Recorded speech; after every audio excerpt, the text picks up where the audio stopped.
ഭൂപടത്തിൽ 6000 മൈലുകൾക്കപ്പുറമുള്ള ഒരു കൊച്ചു രാജ്യം സ്വന്തം നാട്ടിൽ പട്ടിണിയും പ്രയാസങ്ങളും എല്ലാം അനുഭവിക്കുമ്പോഴും ഏതോ ഒരു വിദൂര രാജ്യത്തെ കറുത്ത വർഗക്കാരായ ജനങ്ങളുടെ സ്വാതന്ത്ര്യത്തിന് വേണ്ടി സ്വന്തം പടയാളികളെ അയച്ച് പൊരുതി ജയിച്ച ചരിത്രം ലോകത്ത് ക്യൂബ എന്ന് പറയുന്ന കൊച്ചു രാജ്യത്തിന് മാത്രമേ ഉള്ളൂ.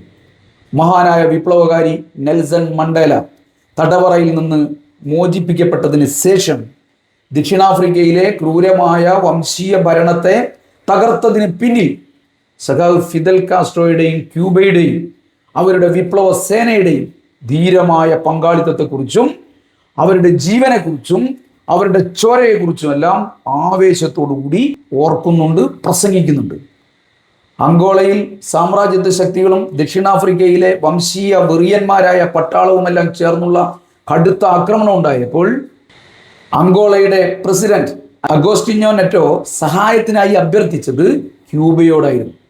വലിയ അപകട സാധ്യത ഉണ്ടായിട്ടും കേവലം 48 മണിക്കൂറിനുള്ളിൽ സഖാവ് ഫിദൽ കാസ്ട്രോ അങ്കോളയിലേക്ക് ക്യൂബൻ സൈന്യത്തെ അയച്ചു എന്നുള്ളതായിരുന്നു ചരിത്രത്തിലെ ആവേശകരമായ അനുഭവം. 1988 നടന്ന ചരിത്ര പ്രസിദ്ധമായ ക്വിറ്റോ ക്യുവാനെ വാലെ യുദ്ധത്തിൽ 40,000 ക്യൂബൻ പടയാളികളാണ് അങ്കോളയ്ക്ക് വേണ്ടി പൊരുതിയത്.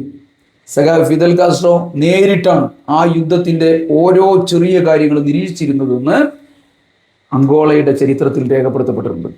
അങ്കോളയുടെ ഭൂപടത്തിലെ ഓരോ വഴികളും കാസ്ട്രോക്ക് മനഃപ്പാടമായിരുന്നു.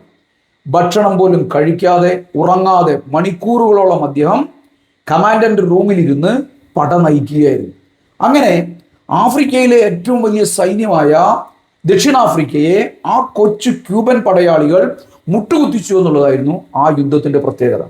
സോവിയറ്റ് യൂണിയന്റെ സമ്മതത്തിന് കാത്തു നിൽക്കാതെയായിരുന്നു കാസ്ട്രോ അന്ന് അങ്കോളയിലേക്ക് സൈന്യത്തെ അയച്ചത് എന്നുള്ളതും അക്കാലത്തൊരു വിവാദമായിരുന്നു. എങ്കിലും ആഫ്രിക്കയുടെ സ്വാതന്ത്ര്യ സമര പോരാട്ടത്തിൽ സോവിയറ്റ് യൂണിയൻ നൽകിയ ആയുധങ്ങളും സാമ്പത്തിക സഹായങ്ങളുമെല്ലാം മറുഭാഗത്ത് വലിയ സഹായമായിരുന്നുവെന്ന് സഖാവ് കാസ്ട്രോ തന്നെ പിന്നീട് അനുസ്മരിക്കുന്നുണ്ട്.